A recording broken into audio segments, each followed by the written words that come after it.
សត្វអណ្ដើកនិងសត្វហង្សកាលពីព្រេងនេះមានសត្វអណ្ដើកមួយក្បាលរស់នៅក្នុងអន្ទង់មួយនៅសត្វហង្សពីរក្បាលដែលជាមិត្តល្អនឹងគ្នារៀងរាល់ថ្ងៃពួកវាបានមកជួបជុំគ្នានៅនឹងមាត់អន្ទង់ហើយពួកវានឹងបែកគ្នានៅពេលព្រះអាទិត្យអស្តង្គតនៅឆ្នាំនោះគ្មានភ្លៀងសូម្បីតែមួយគ្រាប់បងក៏ចុះមកសោះធ្វើឲ្យទឹកនៅក្នុងអន្ទង់ផ្តើមស្រកចុះជាប៉ាន់តាដោយក្តីបារម្ភសត្វហង្សទាំងពីរបានប្រាប់ទៅកាន់សត្វអណ្ដើកថាសម្លាញ់តើនឹងមានអ្វីកើតឡើងចំពោះឯងទៅ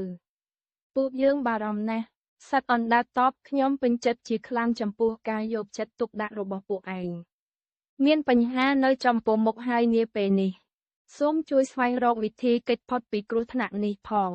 ចូលសម្លាញ់ឯងទៅរកឈើឬក៏ខ្សែមកខ្ញុំនឹងខំតោងវាដោយអ្នកទាំងពីរខំចុងសងខាងនៃឈើឬក៏ខ្សែនោះហើយនាំយកខ្ញុំទៅទីសវត្ថិភាពសត្វហង្សនិយាយពួកយើងនឹងធ្វើតាមអ្វីដែលសម្លាញ់និយាយប៉ុន្តែសម្លាញ់ឯងត្រូវតែបិទមាត់ឲ្យចិត្តបើពុំនោះទេសម្លាញ់ឯងនឹងធ្លាក់ចុះមកទង្គិចនឹងដីជាមិនខាននៅពេលសត្វអណ្ដើកព្រមព្រៀងតាមគម្រោងនេះសត្វហង្សទាំងពីរបាននាំយកមកនៅឈើមួយកំណើតនិងប្រាប់សត្វអណ្ដើកខំឈើនោះឲ្យជាប់នៅពេលអ្វីគ្រប់យ៉ាងរួចស្រេចហើយសត្វហង្សក៏បានហើរឡើងជាមួយអណ្ដើកដោយវាខំផ្នែកកាដាល់នៃកំណាត់ឈើនៅតាមផ្លូវមនុស្សណាបានមកឃើញទិដ្ឋភាពបែបនេះក៏ស្រែកយ៉ាងភ្ញាក់ផ្អើលឡើងថាចូលមើលណសត្វបក្សីអីក៏ឆ្លាតម្លេះទេ